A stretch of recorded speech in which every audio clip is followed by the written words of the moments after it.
കൃഷ്ണായ വാസുദേവായ ഹരയേ പരമാത്മനെ പ്രണതക്ലേശനാശായ ഗോവിന്ദായ നമോ നമഃ. രാമായ രാമഭദ്രായ രാമചന്ദ്രായ വേധസേ രഘുനാഥായ നാഥായ സീതായ പതയേ നമഃ. ശ്രീ സീതാ ലക്ഷ്മണ ഭരത ശത്രുഘ്ന ഹനുമൽ സമേത ശ്രീരാമചന്ദ്രസ്വാമിനേ നമഃ. നമ്മൾ കിഷ്കിന്ധാകാന്ഡം 6-ാം സർഗം 65-ാമത്തെ ശ്ലോകം, അതായത് സ്വയം പ്രഭാദേവി ഭഗവാന്റെ അടുത്ത് വന്നിട്ട് പറയണതാണല്ലോ. നമ്മൾ പിന്നെ 5-6 ശ്ലോകം ഒന്നിച്ച് ചെയ്തില്ലേ? എന്താ പറഞ്ഞ ഭഗവാനെ, അങ്ങയുടെ ദാസിയാണ് ഞാൻ, അവിടുത്തെ കണ്ട് വന്ദിപ്പാനായിട്ട് വന്നതാണ്. അങ്ങയുടെ ദർശനം ലഭിക്കാനായിട്ട് അനേകായിരം വർഷം ഞാൻ ആ ഗുഹയിരുന്ന് കഠിനമായി തപസ് ചെയ്തതിൻ്റെ ഫലം എനിക്കിപ്പോൾ പ്രത്യക്ഷമായിട്ട് അങ്ങയെ കാണാൻ സാധിച്ചുല്ലോ. അതായത് എല്ലാവരുടെ അന്തര്യാമിയും എല്ലാവരുടെ സർവ്വഭൂതങ്ങളുടെയും പുറത്തും അന്തര്യാമിയായിട്ടൊക്കെ വസിക്കുന്നുണ്ടെങ്കിലും ആരാലും കാണപ്പെടാൻ കഴിയുന്നവനല്ലല്ലോ അങ്ങ്. അതായത് അവരുടെയൊക്കെ ഉൾക്കണ്ണ, ഈ അജ്ഞാനികളുടെ മുഴുവൻ ഉൾക്കണ്ണ അജ്ഞാനം കൊണ്ട് മറയ്ക്കപ്പെട്ടിരിക്കുകയാണ്. ആ അജ്ഞാനം നിന്തിരുവടിയുടെ അനുഗ്രഹം കൊണ്ട് മാത്രമേ നീക്കാൻ പറ്റുള്ളൂ. അങ്ങനെ ആ അജ്ഞാനം നീങ്ങിയാലേ കാണാൻ പറ്റുള്ളൂ. അതായത് പിന്നെന്താണ്, നിമിത്തോപാദാന കാരണം എന്ന് പറഞ്ഞുല്ലോ. അത് ഞാനപ്പോൾ അന്ന് ഇന്നലെ സമയം ഉണ്ടായില്ലേ പറയാൻ. അതെന്തിനെ പറ്റിയിട്ടാണ് നിമിത്തവും ഉപാദാനവും കാരണം? അതായത് പിന്നെന്താണ്, അങ്ങേ ശരിക്ക് അത് ഞാൻ ഇന്നലെ എക്സ്പ്ലെയിൻ ചെയ്യാൻ പറ്റില്ല. നിമിത്ത കാരണവും അങ്ങാണ്, ഉപാദാന കാരണവും അങ്ങാണ്. അതായത് നമ്മൾ പണ്ട് പറഞ്ഞിട്ടുണ്ടല്ലോ അല്ലേ, ഈ പിന്നെ ഭഗവാൻ തന്നെയാണ് ലോകം സൃഷ്ടിക്കണ, ഭഗവാൻ തന്നെയാണ് ലോകം മുഴുവൻ നിറഞ്ഞു നിൽക്കണതും അതെ അല്ലേ. അതുകൊണ്ടാണ് നിമിത്ത കാരണവും ഉപാദാന കാരണവും ഭഗവാനാണെന്ന് പറഞ്ഞത്. മറ്റിപ്പോൾ മൺകുടാണെങ്കിൽ അത് ഉണ്ടാക്കാൻ ഒരാൾ വേണം. മണ്ണ് ഉണ്ട്, കുടവും മണ്ണ് തന്നെയാണ്, ഉണ്ടാക്കി കഴിഞ്ഞാൽ അതും മണ്ണ് തന്നെയാണ്, പക്ഷെ ഉണ്ടാക്കാൻ ഒരാൾ വേണം. ഈ മൂന്നും ഭഗവാൻ തന്നെയാണ്. ഈ പ്രപഞ്ചം ആയി കാണുന്നതും ഭഗവാനാണ്. ആ കുടം ആയിട്ട് കാണുന്ന അവസാനത്തെ ആ ഫൈനൽ പ്രോഡക്റ്റായിട്ട് കാണുന്നതും ഭഗവാനാണ്. അതിൻ്റെ കാരണം അതിൻ്റെ സൃഷ്ടിയുടെ മുമ്പുള്ള ശക്തി സൃഷ്ടിക്കുന്നതും ഭഗവാനാണ്. ആ കുടം ഉണ്ടാക്കണ ആളും ഭഗവാനാണ്. കുടം ഉണ്ടാക്കാൻ തുടങ്ങി അത് വിചാരിച്ചതും ഭഗവാനാണ്. അതിന് നിമിത്തമായിട്ടുള്ളതും ഭഗവാനാണ്. അത് ഉണ്ടാക്കിയ ആളും ഭഗവാനാണ്. ഉണ്ടാക്കിക്കഴിഞ്ഞ വസ്തുവും ഭഗവാനാണ്. അതായത് എല്ലാം ഭഗവാൻ തന്നെയാണ് എന്ന്. അത് വ്യത്യാസമാണ്. ബാക്കി പിന്നെ എന്താണ് വേൾഡിൽ കാണുന്ന സാധനങ്ങൾക്ക് അത് ഒരുപോലെ അല്ല എന്ന് പറയുകയാണ്. അതാണ് നിമിത്തോപാദാന കാരണം ഭഗവാൻ തന്നെയാണ്. പിന്നെ അതായത് ഭഗവാൻ ഈ പിന്നെ മായയെ അതിക്രമിച്ചിരിക്കുന്നവനായതുകൊണ്ട് ജ്ഞാനത്തിന് വിഷയമല്ല. ഭഗവാൻ ജ്ഞാനസ്വരൂപനാണ്, ജ്ഞാനത്തിന് വിഷയമല്ല. ജ്ഞാനം അനുഭവിക്കാനേ പറ്റുള്ളൂ അല്ലേ. ഈ തത്വത്തെ അനുഭവം കൊണ്ടല്ലാണ്ട് അറിയാൻ സാധിക്കില്ല. ഈ മായയാകുന്ന തിരശ്ശീല ഒരു വേഷക്കാരനെ പോലെ മറക്കുകയാണെന്ന് പറയുകയാണ്. അത് അങ്ങിപ്പോൾ അവതാരം സ്വീകരിച്ച് എന്തിനാണ്? ഇങ്ങനെ എല്ലാവർക്കും ഭക്തി നൽകി ഭഗവാന്റെ അടുത്തേക്ക് തന്നെ ആ നിവൃത്തിമാർഗത്തിൽ നയിക്കാനായിട്ടാണ് എന്ന് പറയുകയാണ്. എനിക്ക് ഈ അറിവൊന്നുമില്ല, ഇതൊന്നും അറിയാനുള്ള അർഹതയും എനിക്കില്ല. എന്നാലും എനിക്ക് അത് അറിയണമെന്നില്ല. എനിക്ക് ഒറ്റ ആഗ്രഹമുള്ളൂ. അത് പറഞ്ഞാൽ നിർത്തിയതല്ലേ സ്വയംപ്രഭ. എനിക്ക് ഒറ്റ ആഗ്രഹമുള്ളൂ. ഇപ്പോൾ അങ്ങയുടെ കാരുണ്യം കൊണ്ട് എനിക്ക് തന്ന ഈ അങ്ങയുടെ ദർശനം ഉണ്ടല്ലോ, ആ അങ്ങയുടെ ഈ പാതാരവിന്ദങ്ങളെ എനിക്ക് അങ്ങിപ്പോൾ കാട്ടി തന്നില്ലേ, ഈ ദിവ്യമംഗള വിഗ്രഹം എൻ്റെ ഹൃദയത്തിൽ എപ്പോഴും വിളങ്ങാൻ അനുഗ്രഹിക്കണമെന്ന് മാത്രമേ ഞാൻ പ്രാർത്ഥിക്കുന്നുള്ളൂ. എനിക്ക് ഈ തത്വമൊന്നും അറിയാനുള്ള കഴിവില്ല എന്ന് പറഞ്ഞാൽ നിർത്തിയത് നമ്മൾ. ഇനി 66-ഉം 67-ത്തെ ഒരു വരിയും ആണ് കേട്ടോ.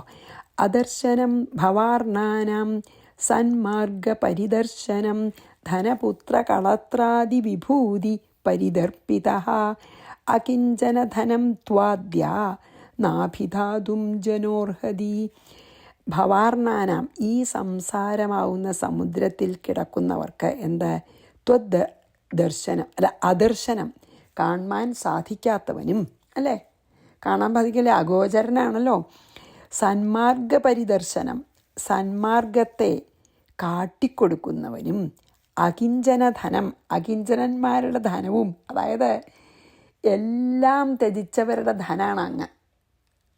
അതുകൊണ്ടാണ് അകിഞ്ചനപ്രിയൻ പറയണത്. ഭഗവാൻ മാത്രം ധനമായിട്ടുള്ളവരെയാണ് അകിഞ്ചനന്മാരെന്ന് പറയുക. ഭഗവാൻ ധനമായിട്ട് അല്ലാത്തവരെ ആക്ച്വലി ആരുമില്ല. ഒന്നും നമ്മുടെ അല്ല, ശരിക്കും ഭഗവാന്റെയാണ്. നമ്മളെന്ന് പറയുന്ന സകലതും ഭഗവാന്റെയാണ്. അപ്പം ഈ ലോകത്തിൽ ശരിക്കും എല്ലാവരും അകിഞ്ചനന്മാരാണ്.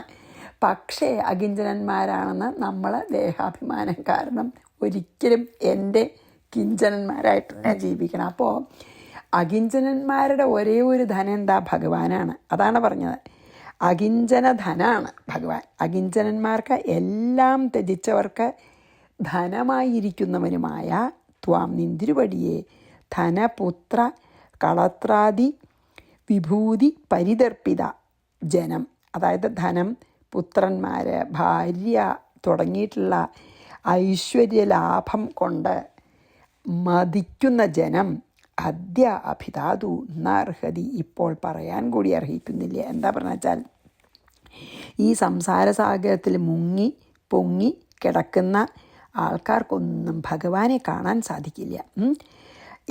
എന്നാൽ ഭഗവാൻ എങ്ങനെയുള്ള ആളാണ്? തത്വജ്ഞാനത്തിനെ കാട്ടിക്കൊടുക്കുന്നവനും സർവവിഷയങ്ങളെയും പരിത്യജിച്ച് അങ്ങ് മാത്രം ധനമായി വിചാരിക്കുന്നവരുടെ ധനാണ് അങ്ങ്. അതാണ്, ബാക്കിയുള്ളവർക്ക് അഗോചരനാണ്. പക്ഷേ അകിഞ്ചനന്മാർക്ക്, അതായത് അങ്ങ് മാത്രം ധനമായുള്ളവർക്ക് അങ്ങ് അവരുടെ ധനമായി വർത്തിക്കണു. പിന്നെയോ പുത്രന്മാർ, അതായത് ബാക്കി കാര്യങ്ങളാണ് ധനം എന്ന് വിചാരിക്കണവർക്ക് അങ്ങേ പ്രാപിക്കാൻ പറ്റില്ല. അതാണ് പുത്രന്മാർ, ഭാര്യ തുടങ്ങിയിട്ടുള്ള ഐശ്വര്യം കൊണ്ട് മതിച്ച് ആ അജ്ഞാനാവസ്ഥയിൽ അതൊന്നും പറയാൻ പോലും അർഹതയില്ല. അങ്ങനെ ഇരിക്കെ അജ്ഞയായിട്ടുള്ള ഞാൻ അങ്ങയെ ഈ സ്തുതിക്കാൻ ആഗ്രഹിക്കുന്നത് എൻ്റെ അവിവേകമാണ്. എനിക്കൊന്നും അറിയില്ല, ഞാൻ അതുപോലൊരു സംസാരിയാണ്. ഇതൊക്കെ അകിഞ്ചനന്മാർക്കേ അങ്ങേ സ്തുതിക്കാനൊക്കെ അങ്ങ് മാത്രം ധനായിട്ടുള്ളവർക്കേ ഉള്ളൂ. ഞാനൊന്നും അങ്ങനെയുള്ള ബാക്കി സംസാരികളില്ലേ, പുത്രൻ, ഭാര്യ, ധനം, അതിനെപ്പറ്റി ഗർവ കൊണ്ട് നടക്കണം, അല്ലെങ്കിൽ മതിച്ച് അവനവൻ്റെ വിജയത്തിലും ഐശ്വര്യത്തിലും മതിച്ച് നടക്കണവർക്കൊന്നും അങ്ങേ സ്തുതിക്കാൻ അർഹതയില്ല. അതുപോലുള്ളൊരു സംസാരിയായ എനിക്ക് അങ്ങേ സ്തുതിക്കാനൊന്നും അർഹതയില്ല. അപ്പോൾ ഞാൻ ഈ അങ്ങേ സ്തുതിക്കണ അവിവേകം അങ്ങ് പൊറുക്കണം എന്ന് പറയുകയാണ്. എനിക്ക് അർഹതയില്ലാതെയാണ് ഞാൻ സ്തുതിക്കണേ. അദർശനം ഭവാർണാനാം സന്മാർഗപരിദർശനം ധനപുത്ര കളത്രാദി വിഭൂതി പരിദർപ്പിത അകിഞ്ചനധനം, അകിഞ്ചനന്മാരുടെ ധനം ഭഗവാൻ മാത്രമാണ്. ത്വാദ്യ നാഭിധാതും ജനോർഹതി നിവർത്തഗുണമാർഗായ നിഷ്കിഞ്ചനധനായ തേ നമ സ്വാത്മാഭിരാമായ നിർഗുണായ ഗുണാത്മനി കാലരൂപിണിമീശാനമാദിമധ്യാന്തവർജിതം. 69. സമം ചരന്തം സർവത്ര മന്യേ ത്വാം പുരുഷം പരം ദേവതേ ചേഷ്ടിതം കശ്ചിന്ന വേദ നിർവിഡംബനം. നിവൃത്ത ഗുണമാർഗായ, അതായത് നിവർത്തിക്കപ്പെട്ട ഗുണമാർഗത്തോടു കൂടിയവനും, അതായത് നിവൃത്തിമാർഗത്തിൽ സഞ്ചരിക്കുന്നവനും, നിഷ്കിഞ്ചനധനായ, നിഷ്കിഞ്ചനന്മാരുടെ അതായത് എല്ലാം പരിത്യജിച്ചവരുടെ ധനമായിരിക്കുന്നവനും. മുമ്പ് പറഞ്ഞ പോലെ തന്നെ അകിഞ്ചനും നിഷ്കിഞ്ചനും ഒന്ന് തന്നെയാണ്. നിഷ്കിഞ്ചനന്മാരുടെ ധനമായിരിക്കുന്നവനും, സ്വാത്മാഭിരാമായ, സ്വന്തം ആത്മാവിൽ രമിക്കുന്നവനും, അതായത് ആത്മാരാമനും, നിർഗുണായ, ഗുണങ്ങളെ അതിക്രമിച്ചവൻ, അതായത് ഗുണാതീതനും, ഗുണാത്മനെ, ഗുണസ്വരൂപനുമായ, ഗുണം എടുത്തിട്ട് സ്വരൂപം എടുത്തത്, ശരിക്കും ഗുണാതീതനാണ്. ഗുണം നിർഗുണനാണ് ശരിക്കും, പക്ഷേ ഒരു സത്വഗുണം എടുത്തിട്ട് രൂപം ധരിച്ചവനും. തേ നമ, അങ്ങേക്കായിക്കൊണ്ട് നമസ്കാരം. കാലരൂപിണ, കാലസ്വരൂപനും, ഈശാനം, ഈശ്വരനും, ആദിമധ്യാന്തവർജിതം, ആദിമധ്യം അന്തം ഒന്നുമില്ലാത്തവനും, സർവത്ര സമം ചരന്തം, എല്ലാവരിലും ഒരുപോലെ വസിക്കുന്നവനുമായ പരംപുരുഷം പരമപുരുഷനായിട്ട് ത്വാം മന്യേ അങ്ങയെ ഞാൻ കാണുന്നു അല്ലെങ്കിൽ വിചാരിക്കുന്നു. ദേവ അല്ലയോ. നിർവിഡംബനം തേ ചേഷ്ടിതം മനുഷ്യന് അനുകരിക്കാൻ പറ്റുന്ന അങ്ങയുടെ ഈ ലീലകളെ ന കശ്ചിത് വേദ ഒരുവനും അറിയുന്നില്ല. അതായത് പ്രവൃത്തി മാർഗത്തിൽ സഞ്ചരിക്കാത്തവൻ, അതായത് നിവൃത്തി മാർഗത്തിൽ സഞ്ചരിക്കുന്നവനും സർവസംഘ പരിത്യാഗം ചെയ്ത് സർവാത്മന ഭഗവാനെ ശരണം പ്രാപിക്കുന്നവരുടെ ധനവും അല്ല, അതാണല്ലോ അകിഞ്ചന നിഷ്കിഞ്ചന ധനം എന്ന് പറഞ്ഞത്. എല്ലാം പെരുത്തിച്ചിട്ട് സർവാത്മന ഭഗവാനെ പ്രാപിക്കുന്നവരുടെ ഒരേ ഒരു ധനം എന്താ? ഭഗവാൻ. നിവൃത്തി മാർഗത്തിൽ സഞ്ചരിക്കുന്നവനും ഇങ്ങനെ ഭഗവാനിൽ സർവവും സമർപ്പിച്ച് ശരണാഗതി പ്രാപിക്കുന്നവരുടെ അങ്ങനത്തെ നിഷ്കിഞ്ചനന്മാരുടെ ധനവും അതായത് പിന്നെയോ ആത്മാരാമനും ഗുണാതീതനും ഗുണം സ്വീകരിച്ച് രൂപം ധരിച്ചവനും ആയിട്ടുള്ള അങ്ങയ്ക്ക് നമസ്കാരം. സർവത്തെയും സംഹരിക്കുന്ന കാലസ്വരൂപനാണ് അങ്ങ്. പിന്നെയോ സൃഷ്ടിക്കുകയും രക്ഷിക്കുകയും സൃഷ്ടിച്ച് സംഹാരം ചെയ്യുന്ന ഈശ്വരനാണ്. എല്ലാ വസ്തുവിലും ഒരുപോലെ നിറഞ്ഞിരിക്കുന്ന പരമപുരുഷൻ തന്നെയാണ് നിന്തിരുവടി എന്ന് ഞാൻ വിചാരിക്കുന്നു. ഹേ ദേവ, നിന്തിരുവടി മനുഷ്യദേവ വേഷം അഭിനയിച്ച് കാണിക്കുകയാണ്, അനുകരണീയമായിട്ടുള്ള. അതായത് മര്യാദ പുരുഷോത്തമനായിട്ടാണല്ലോ, അതാണ് ഇതിൽ പറഞ്ഞത് കേട്ടോ. അപ്പോൾ എന്താണ്, അതെ, അതാണ് ഈ ഒരു ഇതിൽ സ്തുതി തന്നെയാണ്. അതായത് ഈ സ്വയംപ്രഭ സ്തുതിക്കാൻ എൻ്റെ അറിവില്ലാത്ത എൻ്റെ ഈ സ്തുതി ചെയ്യുന്ന അവിവേകത്തെ പൊറുക്കണം എന്ന് പറഞ്ഞൂല്ലോ. എൻ്റെ ഈ അവിവേകത്തെ എനിക്ക് സ്തുതിക്കാനൊന്നും അർഹതയില്ല, എങ്കിലും സ്തുതിക്കാൻ ആഗ്രഹിക്കുന്ന എൻ്റെ ഈ അവിവേകത്തെ പൊറുക്കണം എന്ന് പറഞ്ഞിട്ട് പിന്നെ സ്തുതിക്കുകയാണല്ലോ. അപ്പോൾ നിവൃത്ത ഗുണമാർഗായ നിഷ്കിഞ്ചന ധനായതേ നമ സ്വാത്മാഭിരാമായ നിർഗുണായ ഗുണാത്മനെ കാലരൂപിണം ഈശാനമാദിമധ്യാന്തവർജിതം ഒക്കെ ഭഗവാന്റെ ഇതാണ്. ക്വാളിഫിക്കേഷൻസാണ് പറയണത്, എല്ലാം ക്വാളിഫൈങ് നൗൺസാണ്. സമം ചരന്തം സർവത്ര മന്യേത്വാം പുരുഷം പരം. അങ്ങനത്തെ പരമപുരുഷനെ ദേവതേ ചേഷ്ടിതം കശ്ചിന്നവേദ നിർവിഡംബനം. ആർക്കും അങ്ങയുടെ ഇതൊന്നും അറിയാൻ കഴിയില്ല. അങ്ങനത്തെ നിന്തിരുവടിയെ ഞാൻ നമസ്കരിക്കുന്നു, അല്ലെങ്കിൽ അങ്ങനത്തെ ആളാണ് അങ്ങെന്ന് ഞാൻ വിചാരിക്കുന്നു. അതായത് ഭഗവാന്റെ മഹത്വത്തിനെ പുകഴ്ത്തുകയാണ്. 70 ന തേസ്തി കശ്ചിത് ദൈതോ ദ്വേഷ്യോ വാ പര ഏവ ച ത്വന്മായാപിഹിതാത്മാനസ്ത്വാം പശ്യന്തി തഥാവിധം തേ കശ്ചിത് ദൈത വാ. ഭഗവാന് ആരെങ്കിലും ഭയങ്കര പ്രിയപ്പെട്ടവനായിട്ടോ ദേഷ്യഹവ ഇഷ്ടമില്ലാത്തവനായിട്ടോ ദേഷ്യമായിട്ടോ പരയേവ വാ ആരോടെങ്കിലും ഉദാസീനതയോ ന അസ്തി ഇല്ല. ഭഗവാൻ ആരോടെങ്കിലും ഭയങ്കര സ്നേഹമോ ഭയങ്കര ദേഷ്യമോ ഉദാസീനതയോ ഒന്നുമില്ല. ത്വന്മായാഭിഹിതാത്മനഃ, അങ്ങയുടെ മായയാൽ മറയ്ക്കപ്പെട്ട മനസ്സ് ആർക്കാണെന്ന് വെച്ചാൽ അവർ ത്വാം തഥാവിധം പശ്യന്തി, അങ്ങനെ കാണുന്നു എന്ന് മാത്രം. അജ്ഞാനികളാണ് അങ്ങനെ.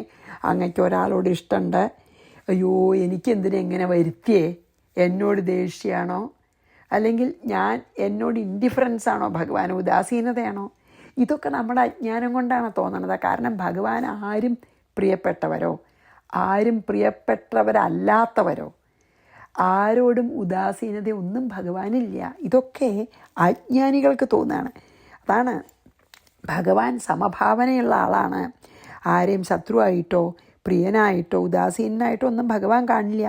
അജ്ഞാനം കൊണ്ട് മൂടപ്പെട്ട മനസ്സോടുകൂടിയ ആൾക്കാർക്ക് അങ്ങക്ക് ഇങ്ങനത്തെ എന്താ പറയുക പക്ഷഭേദമൊക്കെ ഉണ്ടെന്ന് തോന്നും. വിഭീഷണനെ വലിയ ഇഷ്ടമാണ്, രാവണനെ കൊന്നുല്ലോ, എത്ര ആൾക്കാരെ കൊന്നു ദേഷ്യമായിട്ട്. ബാക്കിയുള്ളവരോടൊക്കെ എത്ര പ്രാർത്ഥിച്ചാലും അവരോടൊക്കെ ഉദാസീനതയാണ്. ഇങ്ങനെയൊക്കെ നമ്മൾ പറയുകയും കാണുകയും അങ്ങനെയാണെന്ന് വിചാരിക്കുകയൊക്കെ ചെയ്യണത് വെറും അജ്ഞാനം കൊണ്ടാണ്. ഭഗവാൻ എല്ലാവരോടും സമഭാവനയാണ്, എല്ലാറ്റിലും സമദൃഷ്ടി മാത്രമേ അങ്ങയ്ക്കുള്ളൂ. അതിനാൽ നിന്തിരുവടി സർവത്ര സമസ്വഭാവൻ തന്നെയാണ് എന്ന് പറയുകയാണ്. എന്നാൽ തേസ്തി നമ്മുടെ കർമ്മഫലമാണ് നമ്മൾ അനുഭവിക്കുന്നത്. ഭഗവാൻ കർമ്മഫലദാതാവാണ്. അപ്പോൾ ഭഗവാൻ യാതൊരു പക്ഷഭേദവും ഇല്ല. ന തേസ്തി കശ്ചിദ്ദൈതോ ദ്വേഷ്യോ വാ പര ഏവ ച ത്വന്മായാപിഹിതാത്മാനസ്ത്വാം പശ്യന്തി യഥാവിധം. അജ്ഞാനികളാണ് അങ്ങനെ കാണുന്നത് അതിനെ. അജസ്യാകർത്തുരീശസ്യ ദേവതിര്യന്നരാദിഷു ജന്മകർമാധികം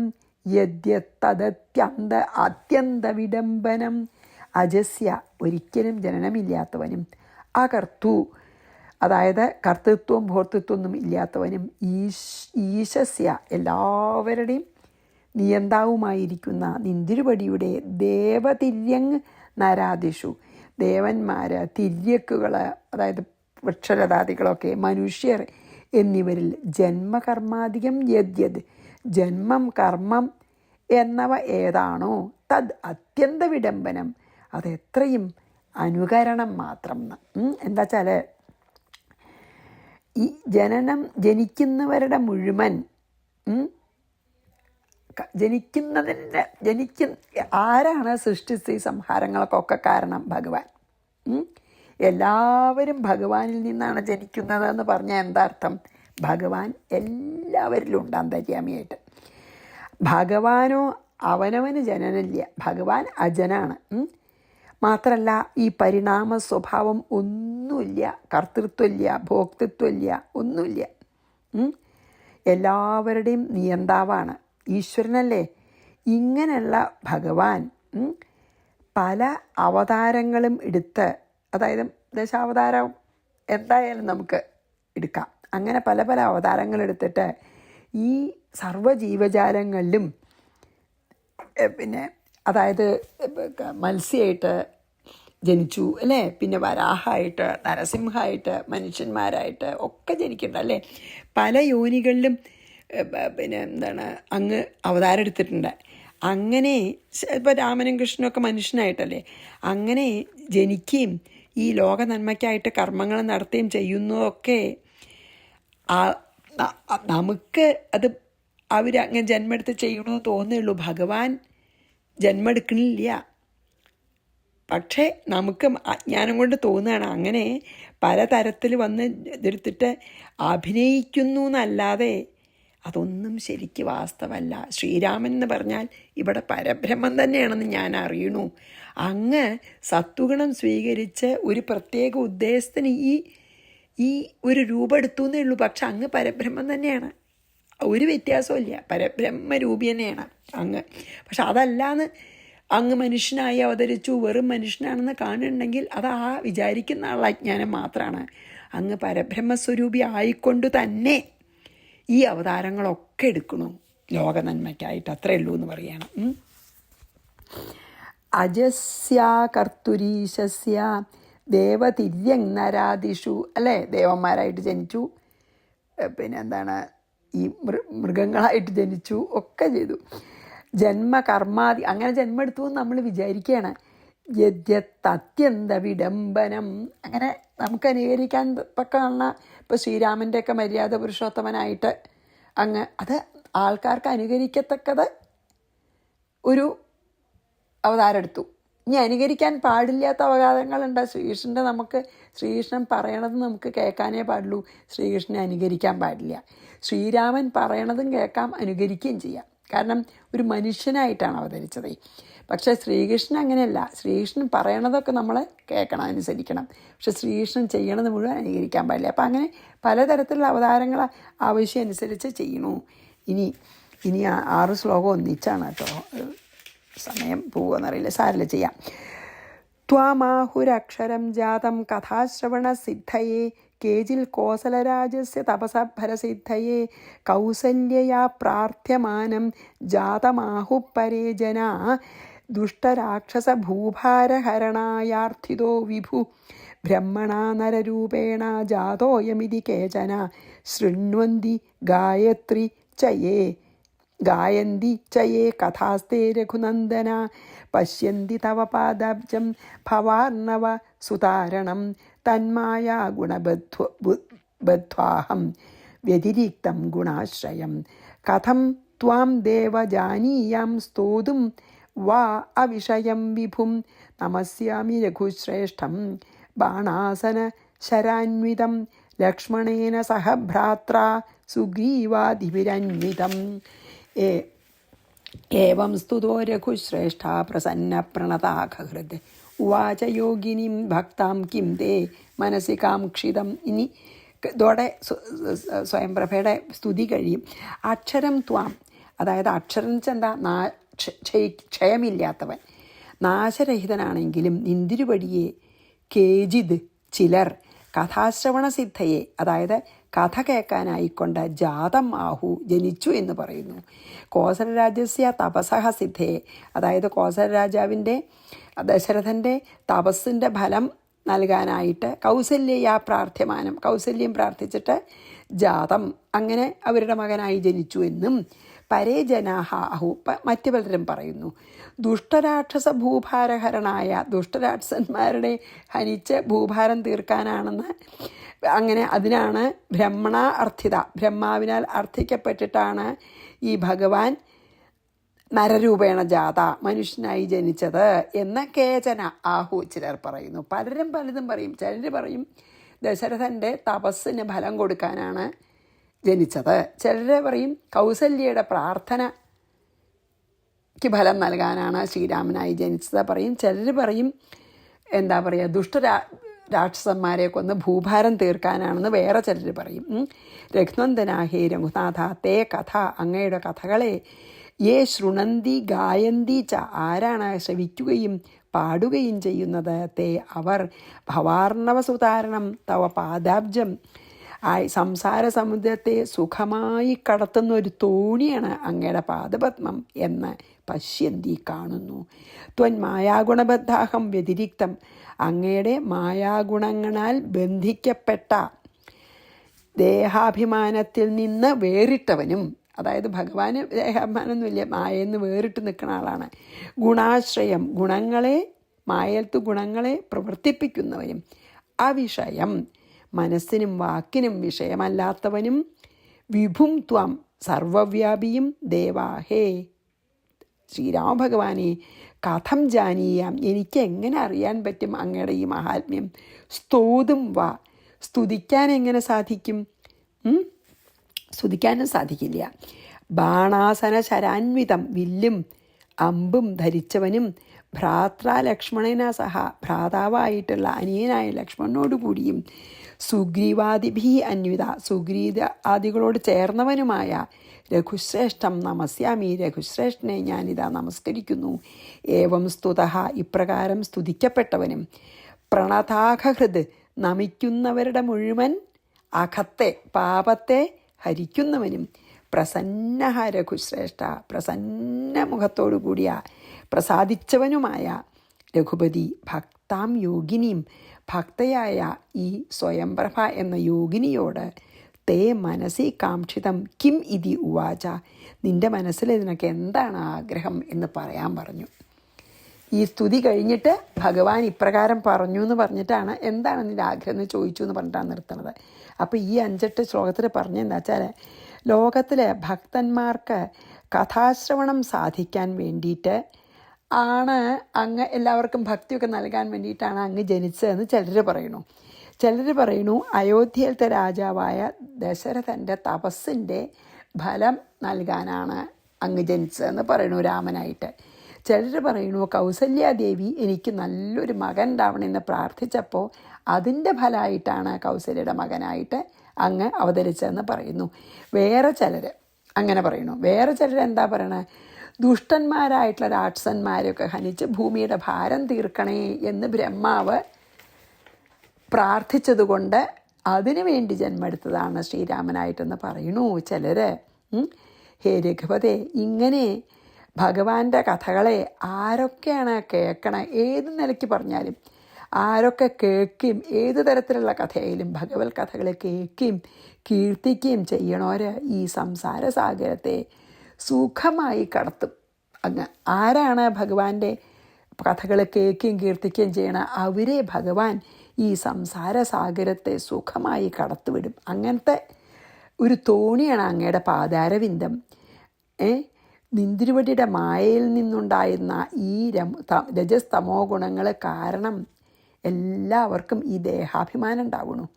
എന്നാൽ അങ്ങയ്ക്കോ ഈ മായയുടെ ഗുണത്തിൻ്റെ സ്പർശം പോലുമില്ല. ഈ ഗുണങ്ങൾക്ക് അതീതനായി നിന്ന് ഗുണങ്ങളെ പ്രവർത്തിപ്പിക്കുന്നവനാണ് അങ്ങ്. വാക്കിനും മനസ്സിനും ഒന്നും വിഷയമില്ലാത്തവനായ അങ്ങയെ അറിയാനോ സ്തുതിക്കാനോ എനിക്ക് എങ്ങനെ സാധിക്കും? ഞാൻ അതിനെങ്ങനെ സമർത്ഥയാകും? അല്ലേ? ഇങ്ങനെ ഇമ്പും ബാണചാപങ്ങളൊക്കെ ധരിച്ച് അനുജനായ ലക്ഷ്മണനോടും സുഗ്രീവാദികളോടും കൂടിയിരിക്കുന്ന രഘുത്തമനെ ഞാനിതാ സർവാത്മന ശരണം പ്രാപിച്ച് നമസ്കരിക്കുന്നു. ഇപ്രകാരം സ്തുതിച്ചു ആര്? സ്വയംപ്രഭ. അപ്പോൾ സകല സന്താപങ്ങളെയും സംഹരിക്കുന്നവനും പ്രസന്നനായിട്ട് അതിൽ ഈ സ്വയംപ്രഭയുടെ സ്തുതിയിൽ വളരെയധികം പ്രസാദിച്ചിട്ട് ശ്രീരാമചന്ദ്രൻ ആ ഭക്തിയായിട്ടുള്ള സ്വയംപ്രഭ എന്ന യോഗിനിയോട് ചോദിച്ചു, നിൻ്റെ മനസ്സിൽ എന്താണ് നിനക്ക് ആഗ്രഹമുള്ളത് എന്ന് ചോദിച്ചു. നീ ഇവിടെ വന്നൂലോ, എന്തെങ്കിലും ഒരു ആഗ്രഹം മനസ്സിലുണ്ടെങ്കിൽ അത് പറയൂ എന്ന് പറഞ്ഞ് നമുക്കിവിടെ നിർത്താം. അത് മുഴുവൻ വായിച്ച് നിർത്താം. അപ്പോഴേക്കും കുറച്ചധികം സമയം സാരില്ല. ത്വാമാഹുരക്ഷരം ജാതം കഥാശ്രവണസിദ്ധയേ. ചിലരങ്ങനെ പറയണു അല്ലേ, കഥ കേട്ട് ഭക്തി ഉണ്ടാവാനാണെന്ന്. കേജിൽ പിന്നെ ചിലരോ കോസലരാജസ്യ തപസഫലസിദ്ധയേ.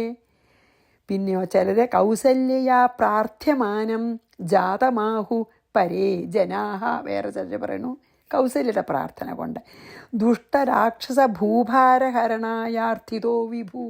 ഭൂഭാരം തീർക്കാനാണെന്ന് ബ്രഹ്മാവ് പ്രാർത്ഥിച്ചിട്ടാണെന്ന്. ബ്രഹ്മണ നരരൂപേണ ജാതോയമിതി കേചന ശൃണ്വന്തി ഗായന്തി ചയേ കഥാസ്ഥേ രഘുനന്ദന പശ്യന്തി തവ പാദാബ്ജം ഭവാർണവസുതാരണം. ഭവാർണവം കടക്കാനുള്ള ഏറ്റവും പറ്റിയ തോണി അങ്ങയുടെ പാദങ്ങളാണ്. ത്വൻ മായാഗുണബദ്ധാഹം വ്യതിരിക്തം ഗുണാശ്രയം കഥം ത്വാം ദേവ ജാനീയാം സ്തോതും വാ അവിഷയം വിഭും. മനസ്സിനും വാക്കിനും ഒന്നും വിഷയമല്ലാത്ത അങ്ങയെ ഞാൻ എങ്ങനെ അറിയും, എങ്ങനെ സ്തുതിക്കും? നമസ്യാമി രഘുശ്രേഷ്ഠം ബാണാസന ശരാന്വിതം ലക്ഷ്മണേന സഹഭ്രാത്ര സുഗ്രീവാഭിര അന്വിതം. ഏവം സ്തുതോ രഘുശ്രേഷ്ഠ പ്രസന്ന പ്രണതാഖഹൃദ് ഉവാച യോഗിനീം ഭക്താം കിം ദേ മനസി കാമുക്ഷിതം. ഇവിടെ നിർത്താം. ശ്രീകൃഷ്ണാർപ്പണമസ്തു. സർവത്ര ഗോവിന്ദനാമ സങ്കീർത്തനം. ഗോവിന്ദ ഗോവിന്ദ. ശ്രീ സീതാലക്ഷ്മണ ഭരതശത്രുഘ്ന ഹനുമൽ സമേത ശ്രീരാമചന്ദ്രസ്വാമിനേ നമഃ. ഗുരുവായൂരപ്പ ശരണം.